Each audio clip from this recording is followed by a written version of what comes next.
Operation సింధూర్ను స్వాగతించారు మంత్రులు. దేశమంతా ఆర్మీని అభినందిస్తుందని చెప్పారు. ఇలాంటి పరిస్థితుల్లో రాజకీయాలు కులమతాలకు అతీతంగా పౌరులంతా ఒక్కటిగా ఉండాలని పిలుపునిచ్చారు. ఉగ్రవాదాన్ని అంతం చేసేందుకు కేంద్రానికి అండగా ఉంటామన్నారు. ఇవాళ సర్కార్ ఆధ్వర్యంలో జరిగే ఆర్మీ సంఘీభావ ర్యాలీకి ప్రజలంతా తరలి రావాలన్నారు మంత్రులు.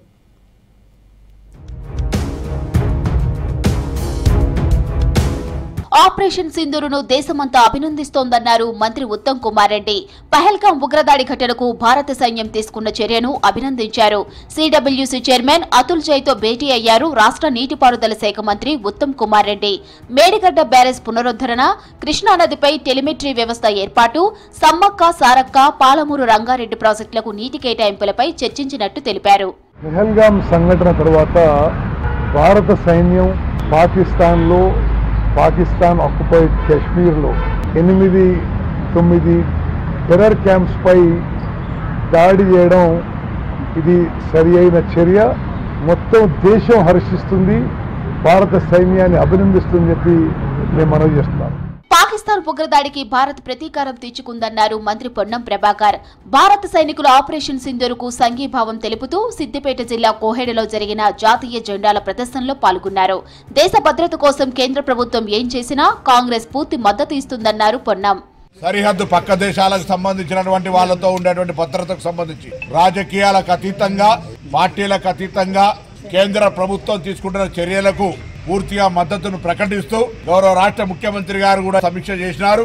కేంద్రంలో కాంగ్రెస్ పార్టీ నాయకత్వంతో పాటుగా అన్ని పార్టీల నాయకులు, రాహుల్ గాంధీ గారితో పాటుగా దేశంలో రాజకీయాల్లో సంబంధం ఉన్న అందరూ కూడా ఈ చర్యను సమర్థిస్తా ఉన్నారు.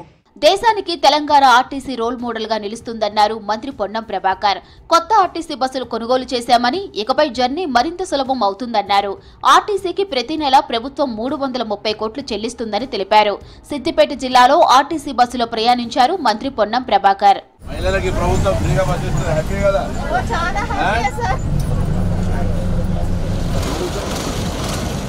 10 ఏళ్ల పాలనలో నిరుపేద కుటుంబాలకు ఇండ్లు మంజూరు కాలేదన్నారు మంత్రి పొంగిలేటి శ్రీనివాసరెడ్డి. ఇందరమ్మ రాజ్యంలో సీఎం రేవంత్ 4 లక్షలకు పైగా ఇండ్లు మంజూరు చేశారని గుర్తు చేశారు. మొదటి విడతలో ఇండ్లు రాని వాళ్లకు రెండో విడతలో వస్తుందని చెప్పారు. ములుగు జిల్లా వాచేడు మండలం టేకులుగూడెంలో ఇందరమ్మ ఇంటికి భూమి పూజ చేశారు మంత్రి పొంగిలేటి.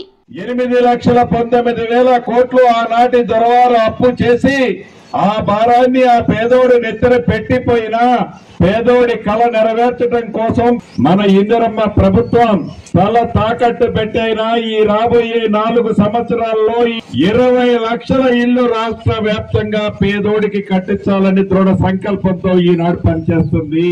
హైదరాబాద్ సెక్రటరియట్ లో గిరిజన పాఠశాలల్లో పనిచేస్తున్న కాంట్రాక్ట్ రెసిడెన్షియల్ టీచర్స్, సిఆర్టీ సంఘాల ప్రతినిధులతో సమావేశమయ్యారు మంత్రి సీతక్క. తమకు పీఎఫ్ ఆరోగ్య భద్రత కల్పించాలని సీతక్కకు వినతి పత్రం అందజేశారు అంగన్వాడీలు. మినీ అంగన్వాడీ టీచర్లకు ప్రధాన అంగన్వాడీ టీచర్లుగా పదోన్నతులు కల్పించినందుకు మంత్రికి సన్మానం చేశారు.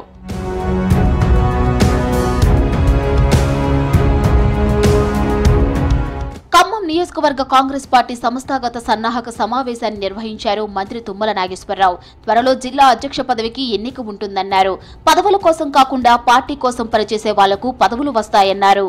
పార్టీ మనిషి ఉండాలి తప్ప వ్యక్తిగతంగా నా మనిషో నీ మనిషో అవసరం లేదు. పార్టీకి ప్రజలకు సంబంధించినటువంటి వ్యక్తులు, మన పార్టీకి ఓటేసినటువంటి వ్యక్తులు ఎవరు కావాలంటే వాళ్ళని పెట్టుకుంటే ఆర్గనైజేషన్ సాఫీగా జరుగుద్ది, సమర్థవంతంగా జరుగుద్ది, కార్యకర్తలకి న్యాయం జరుగుద్ది. తద్వారా ఆర్గనైజేషన్ రాహుల్ గాంధీ గారు కోరుకున్నటువంటి రీతిలో ముందుకు పోతుంది. రాష్ట్ర వ్యాప్తంగా సీఎం నుంచి సామాన్యుల వరకు ఆపరేషన్ సింధూరుపై ప్రశంసలు కురిపిస్తున్నారు. పాకిస్తాన్ ఉగ్ర స్థావరాలపై దాడితో భారత్ శక్తి ఏంటో తెలిసిందన్నారు.